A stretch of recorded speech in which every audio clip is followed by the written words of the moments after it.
How far can Lonzo carry this Lakers team? Well, they're going to put a lot of pressure on this kid early, and maybe he can live up to it. I know one thing. He has a great mentor in Magic Johnson. But I've always said this, to lead, you have to show the players that you play with that you can win.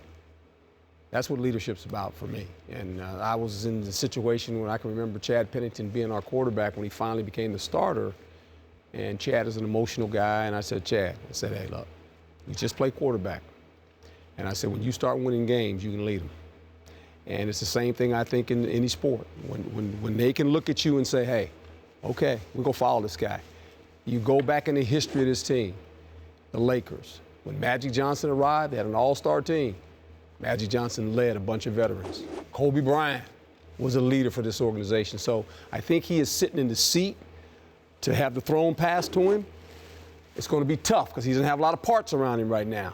But how he plays and how he works every day is going to be very critical if he's going to lead his team. So, you know, to be very clear, when I debate you guys, you on the NBA with all of your resume and championships, and you're with your very, very clear resume on leadership and on coaching, I give all due respect. I do have a question about what you said there, Coach. I understand if you've walked into a situation, you say, all right, I'm in charge now, and you've won nothing, it ain't going to work for you.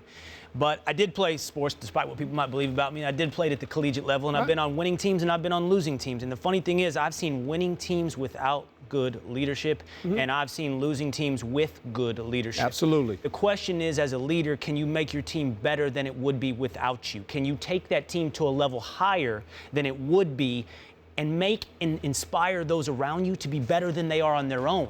So what I'm saying is this, and I see you shaking your head already real quick.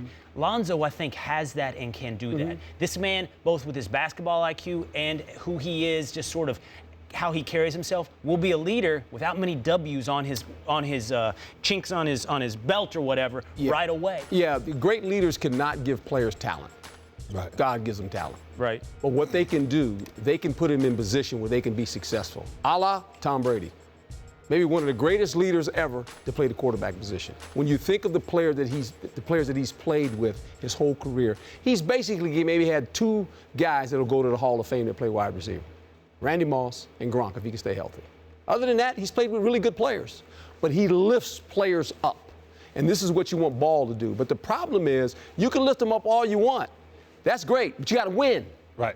Eventually, that's part of it. I mean, you know, Magic Johnson is good. He walked in there, and guess what? It was showtime. It was like, man. Right. Kobe Bryant went in there, and you know what? If you didn't live up to the expectations of Kobe Bryant, that's why a lot of guys couldn't play with Kobe, because it was like, hey, man, this guy's hard. Because he wanted to win.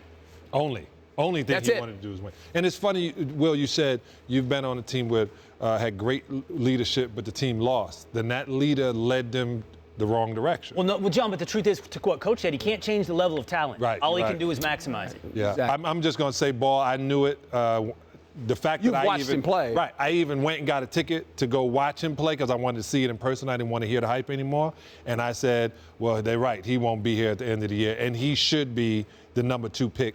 This kid, all he has to do is push-ups. Remember when Kobe came in, he was too thin. Michael Jordan came in, he was too thin. LeBron came in, he was too thin. If he beefs up his body, gets a body similar to Westbrook, this kid is going to be all we think about.